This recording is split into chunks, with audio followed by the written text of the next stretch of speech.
السلام اسٹوڈنٹس، آپ کے چیپٹر نمبر 7 کا ایک اور امپورٹنٹ کویشچن جو بورڈ کے تیاری کے پوائنٹ آف ویو سے بہت امپورٹنٹ ہے اور یہ متعدد بار بورڈ کے پیپرز میں آ چکا ہے۔ کویشچن ہے مسئلہ کشمیر کی ابتدا اور ارتقاء کی وضاحت کریں۔ یہ مسئلہ کشمیر کیسے شروع ہوا اور کن وجوہات کی بنا پر شروع ہوا؟ پاکستان بھارت کے مابین مسئلہ کشمیر شروع ہی سے وجہ تنازع چلا آ رہا ہے۔ قیام پاکستان کے وقت کشمیر کی تقریباً 80% آبادی مسلمان تھی۔ وہاں کے مسلمانوں کی خواہش تھی کہ کشمیر کو پاکستان کے شامل کیا جائے، لیکن وہاں کا ڈوگرا راجہ پاکستان اور پاک مسلمانوں کے خلاف تھا۔ یعنی کہ قیام پاکستان کے وقت جنوبی ایشیا کے وہ مسلمان جو چاہتے تھے کہ ان کے پاس ایک علیحدہ ریاست ہو جہاں وہ اپنی مذہبی اور ثقافتی زندگی اپنے مذہب کے مطابق، اپنے دین کے مطابق گزار سکیں اور ان کے اپنی عبادات کرنے میں اور اپنی زندگی گزارنے میں کوئی پابندی نہ ہو، ان کی سوچ میں ہے اس کو بدلا نہ جائے۔ تو اگر آپ دیکھا جائے تو جموں و کشمیر جو ہے پاکستان کے ساتھ شمال میں یہ ریاستیں بعد ہیں اور یہ بہت بڑی ریاستیں ہیں، اور ان میں اکثریت جو ہے، اکثریت کیا جو ان میں مسلمانوں کی آبادی کا تناسب اگر دیکھا جائے تو وہ اس حساب سے کہا جا سکتا ہے کہ یہ مسلمان ریاستیں ہی ہیں۔ تقریباً 90% سے اوپر جو ہے وہاں مسلمانوں کی تعداد موجود ہے دونوں ریاستوں میں۔ تو ان ریاستوں کے ساتھ خواہش تھی کہ جس سے جب جنوبی ایشیا پاک و ہند مسلمانوں کو جو الگ ریاست دی جا رہی ہے تو ان کو بھی اس میں شامل کیا جائے اور اس کو پاکستان کا حصہ بنایا جائے۔ ریاست جموں کشمیر پاکستان کے شمال میں برصغیر کی سب سے بڑی ریاست تھی۔ اس کی سرحدیں پاکستان کے علاوہ افغانستان، تبت اور چین سے بھی ملتی تھیں۔ تقسیم ہند کے وقت کشمیر میں 96% جموں اور جموں میں 80% مسلمان آباد تھے۔ یعنی کہ جیسے میں نے آپ کو بتایا کہ بڑی ریاستیں ہونے کے باوجود تو کوئی شبہ نہیں ہے کہ ان کی آبادی کا تناسب، مسلمانوں کی آبادی کا تناسب دے کر کہا جا سکتا ہے کہ یہ مسلمان ریاستیں تھیں۔ مارچ 1846 میں معاہدہ لاہور مارچ 1846 میں معاہدہ لاہور کی مدد سے انگریزوں نے یہ ریاست ایک ڈوگرا راجہ گلاب سنگھ کے ہاتھ صرف 74 لاکھ میں فروخت کی تھی۔ یعنی کہ کشمیریوں کی آزادی کا سودا ہو گیا تھا، وہ بھی انگریزوں کے ہاتھوں ایک ہندو کے ساتھ۔ تحریک آزادی 1930 میں کشمیر کے مسلمانوں نے اس وقت کے ڈوگرا راجہ کے خلاف تحریک آزادی شروع کی۔ انگریزوں کی مدد سے اس تحریک کو زبردستی کچل دیا گیا کیونکہ اس وقت انگریز اور ہندو بس اقتدار تھے جو نہیں چاہتے تھے کہ مسلمان جو ہیں وہ آگے بڑھیں یا انہیں آزادی دی جائے۔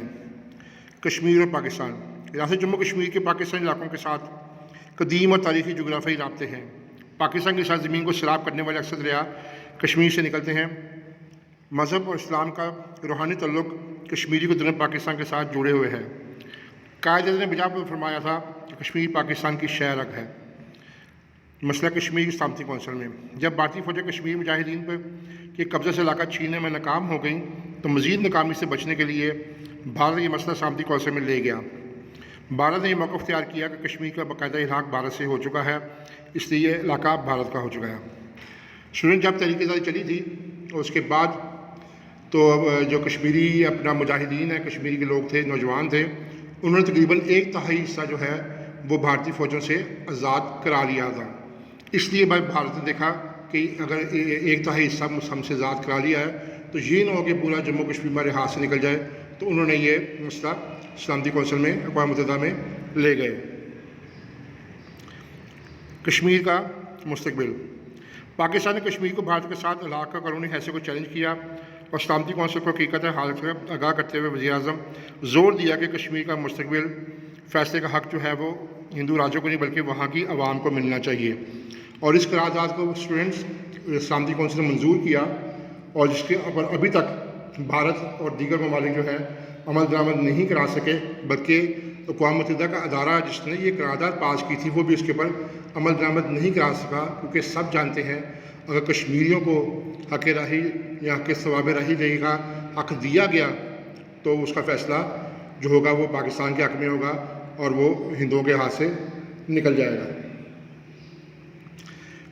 پاکستان کشمیر کے باہر قانونی سلامتی کونسل قرارداد سلامتی کونسل نے قرارداد کے ذریعے کشمیر میں جنگ بندی کی اپیل کی، چنانچہ 1 جنوری 1949 کو جنگ بندی عمل میں آئی۔ پاکستان کا موقف سلامتی کونسل نے پاکستان کے اس موقف کو تسلیم کر لیا کہ کشمیری کا مستقبل کا فیصلہ ریاست کے عوام کی مرضی کے مطابق ہوگا اور اس مقصد کے لیے اقوام متحدہ کی زیر نگرانی استصواب رائے کرائی جائے گا۔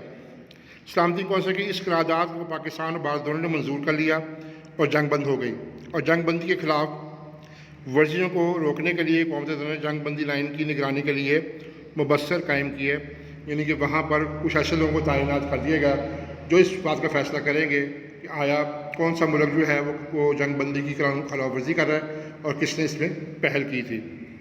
بھارت کی ٹال مٹول پالیسی۔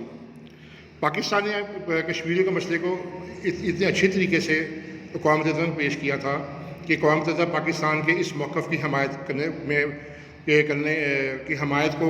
میں فیصلہ کرنے میں بالکل بھی ہچکچایا نہیں کہ کشمیریوں کو جو ہے ان کو اپنی آزادی کے لیے حق رائے دہی کا استعمال کرنے کا حق دیا جائے، تاکہ وہ ووٹ کے ذریعے اور وہاں بتا سکیں گے وہ کیا چاہتے ہیں۔ بھارت کی ٹال مٹول پالیسی۔ ان ابتدائی مسائل کے طے ہو جانے کے بعد توقع کی جا رہی تھی کہ اقوام متحدہ اپنے زیر نگرانی کشمیر میں استصواب رائے کا بندوبست کرے گا۔ اقوام متحدہ اس بہت کوششیں کی، لیکن بھارت اس معاملے میں شروع ہی سے پرخلوص نہ تھا۔ اس نے کشمیر میں آزادانہ استصواب رائے کی راہ میں روڈ اٹکائے شروع کر دیے۔ بھارت کا علم تھا کہ کشمیریوں کو عوام پاکستان ہی کے حق میں ووٹ دیں گے، لہٰذا اس نے ٹام ٹول کی پالیسی اختیار کی اور وہاں کثیر تعداد میں فوجیں متعین کر دیں۔ اس صورتحال کے بعد بھارت کشمیر کو اپنا ٹوٹ انگ قرار دیتے ہیں اور استصواب رائے سے انصاف انکار کر دیا۔ اس طرح کا مسئلہ کشمیر ابھی تک حل طلب ہے، کیونکہ بھارت جانتا ہے کہ جنوبی ایشیا کے پہلے بھی مسلمانوں نے جو ہے اس کے خلاف ایک تحریک چلائی تھی اور ایک آزاد ریاست حاصل کی تھی، تو وہ جانتا ہے کہ اگر وہاں پہ استصواب رائے کا حق دیا گیا تو کشمیریوں کا فیصلہ پاکستان کے حق میں ہوگا، اور کشمیر جیسا جنت نظیر وادی جو ہے جس کو دنیا میں جنت کہا جاتا ہے اور پاکستان کی شہرگ ہے، وہ پاکستان کے پاس چلا جائے گا۔ اقوام متحدہ جو ہے اور دیگر ممالک جن کے مفادات اس میں ہیں، وہ نہیں چاہتے کہ کشمیر پاکستان کا حصہ بنے، وہ نہیں چاہتے کہ اس خطے میں امن قائم ہو اور دونوں ملکوں کے درمیان جو ہے وہ جو وجہ تنازع ہے اس کا مسئلہ حل ہو جائے۔ تو مسئلہ کشمیر کو ہے اس کو ابھی تک اسی بات پہ ہے۔ اگر اقوام متحدہ آج اس بات پہ عمل کرے اور کشمیریوں کو اپنی نگرانی میں وہاں پہ ووٹنگ کرائے اور ان کو استصواب رائے کا حق دے، تو اس کا فیصلہ اس ایک دن میں ہی ہو جائے گا جو کشمیری کئی سالوں سے اپنے خون دے کر اور اپنی قربانیاں دے کر حاصل کرنے کی کوشش کر رہے ہیں۔